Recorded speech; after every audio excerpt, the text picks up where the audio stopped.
welcome back to the Truckstop, everybody. Hopefully, you guys are having a fantastic freaking day. So, today, basically, I've been hearing a lot about the good old days. And now, I just wanted to remind everybody because a lot of the people that are talking about the good old days never lived through them. Now, there's probably people watching, the channel that have even older days. I'm only going to bring you guys what from my days was like, right? So basically, here's the thing. Sorry. So basically, here's you guys, you younger people now think we have it bad, all right? But you have no clue. Everybody's talking about e-logs. Everybody's talking about, the price of fuel again. Everybody's talking about this, and everybody's talking about regulations, and everybody's talking about this, and everybody's talking about this. But nobody's remembering the good old days. And a lot of people are bringing it back up. So I want to remind people that in today's world, in this industry, we have it pretty damn good. We have it really good. Because back when I started, you had to wait like months to get paid. You ran illegal loads after illegal loads after illegal loads just to make $1,000 a month. You had to, go get loaded or unload, and you'd have to spend 8, 10, 12, 24 hours and get yelled at the entire time you were there. Because back then, nobody respected the trucks. You guys think that nobody respects the trucks today, but I'm here to tell you, shippers and receivers today are much better than they were 25 years ago. I can promise you. They're night and day difference. The equipment, all right? Yes, the old trucks. Like Lunchbox there. The old trucks are awesome. They're easy to work on. They look cool because they're not a bubble driving down the road like in today's world. But 3-4 miles to the gallon, all right? Eating tires up, eating engines up, eating alternators up. Every day you were broke down or sitting in a truck stop, hands deep in grease and gunk, sitting underneath a truck. The tires back then weren't as good as they are now. Even the cheaper tires now are beyond what the tires were, even the best tires 25 years ago were. We have it better now than we did when I first started driving. And I know a lot of you are probably going to go, wah. Put your pride to the side and think about it. Now, am I saying today's perfect? No. But you sit and think about it. ELDs. Who's to blame for ELDs? Honestly, we need to sit down and actually have an honest discussion about who is responsible for ELDs. You and me. If you drive a truck before the ELDs came out, you and I are to blame. Every single driver that has driven a truck pre-ELDs is to blame. If you wouldn't have been a cowboy, if you wouldn't have had to have been an outlaw, if your dispatcher wouldn't have pushed you, if the owner of the company wouldn't have threatened you, we are to blame. Not the government, not big mega companies. We are to blame because if we wouldn't have gotten that logbook ticket, we wouldn't have ELDs. Now, with that being said, let's face it, ELDs were coming no matter what, right? ELDs were coming no matter what.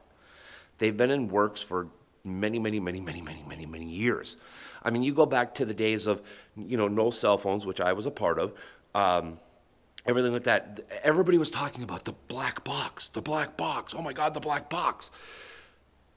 ELDs are that black box, right? ELDs, electronic logging devices, or AB, onboard recording devices, or whatever the hell you want to call it, ABBOD, or blah, blah, blah, blah. They are the black box. But you guys keep forgetting, we've had black boxes before this. Cell phones, computers, GPSs, anything that had a GPS system in it was a little black box.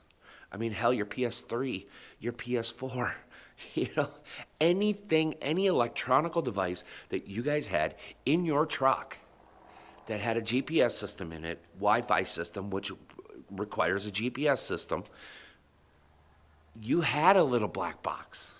We've had a little black box for decades.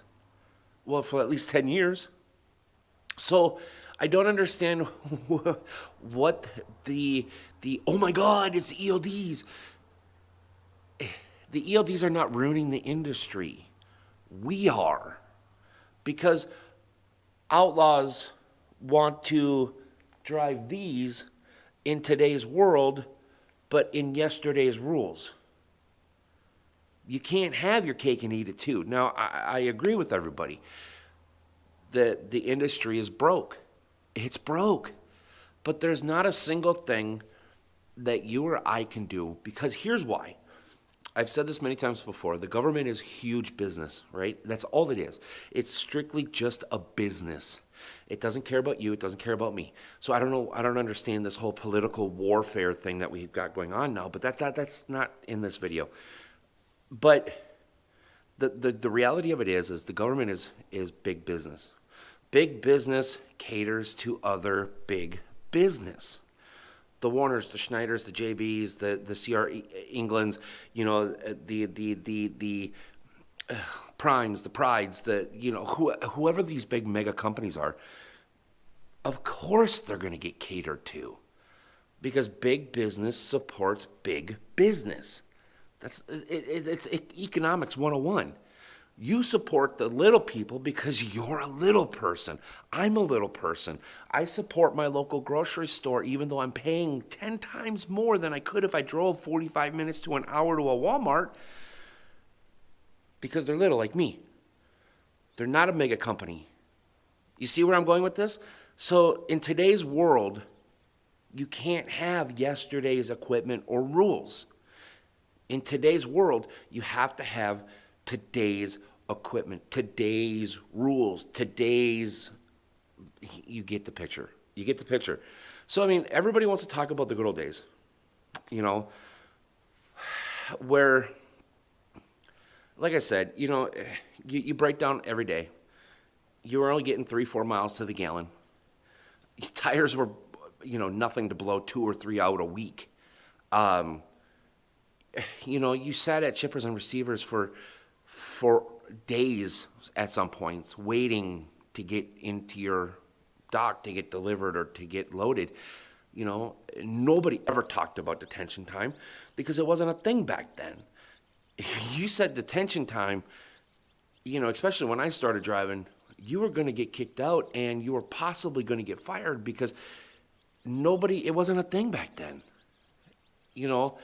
What else? The pay was big. I mean, you started in January, you didn't see your first check until like, May or June. And it was only for like $1,000 because you had to wait for your company to get the money to pay you from that load. And it didn't matter if you worked for a driver or if you owned your own. It was all the same thing. Now the mega companies back then, and I'm not a supporter of the mega companies, because I like being an owner operator. I like working for, what I think would be good people, but apparently that's hard to find. The thing of it is you gotta, the whole thing about business, right? That's what this thing is. That's what that truck is. It's a business. Yes, it's more than a business, and I've said this more than one time. It's more than a business. It's who you are in a business. It's a way of eating, breathing, sleeping than a business. All right? But ultimately it comes down to is that truck is a business. Plain and simple. It's not a toy. It's not a fad. It's a business. And for business to succeed, you need to go with the flow because everything else is going a million miles an hour. I mean, for example, electronics. I mean, I'm recording this video on a Hero 7. I'm not going to go get a Hero 1 to try to put good content or quality to you guys. So why would anybody expect old equipment plus old rules to live in today's world? I may be wrong in some of your minds, but I can tell you I'm not.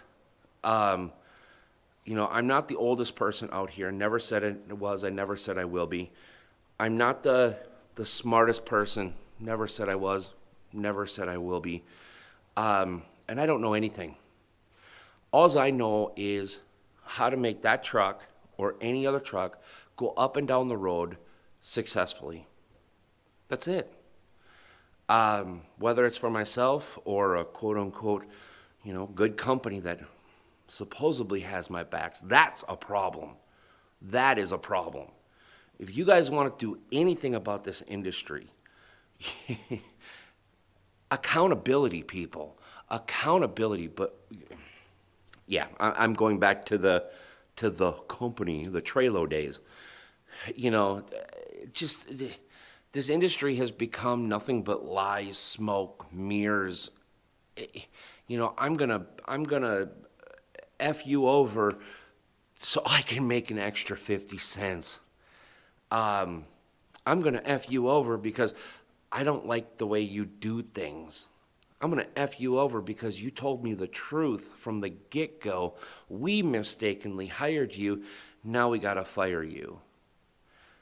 It's not one problem in this industry, and that's what I've been trying to convey the entire time from when the whatever the Black Smoke Matters, whatever the group that is, shut down DC, which shame on you for doing that. To all these protests and all these talks about, we need to do this, we need to do this, we need to do this. You guys need to understand, all right? You need to understand that what you're talking about, ELDs, for example, ELDs is that big of an issue in that big of a problem, right? Equipment, that big in that big. You see where I'm going? We want to focus on the small stuff instead of I don't know. I don't know what the solution is, but I know the good old days are gone. The days of, sleeper berths are gone, or split sleepers are gone. The days of running 30,000 pounds overweight are gone. The days of turning 2 trips from Minnesota to Philly and back a week are gone. You can't do this stuff anymore. You got to work smarter, not harder. You worked harder, not smarter back in the good old days. You can't do that today. Anyways, I want to hear your guys' comments down below. If you guys want some merch, link is below. Join the Truckstop Family Club if you want. It's down somewhere down here. To hit the join button. We're going to do some private live streams. We're going to do all kinds of stuff. So I just wanted to make sure that everybody knows about that. Knows about that. Also too, my friends, the giveaway. It is quickly coming to an end. May 10th. If you want an Ames custom controller for PS4 or Xbox, you must go watch the 1,000 subscriber video. I will try to put a card up in the corners, one of the corners. I will also link it in the description. But you must watch it, follow the instructions, and I wish you all the luck. Till next time, my friends, thank you so much for coming to hang out with me. Don't forget to grab your front row parking here at the truck stop. Why do we call it front row? Because you're parked right next to the building. You don't have to walk as far. Come on in. The water's fine. The grass is freshly mowed. Anyways, I may not be for you, but I screwed up my own outro. That's it. I'm done. I may not be for everybody, but I just may be for you. Thanks for coming. Adios.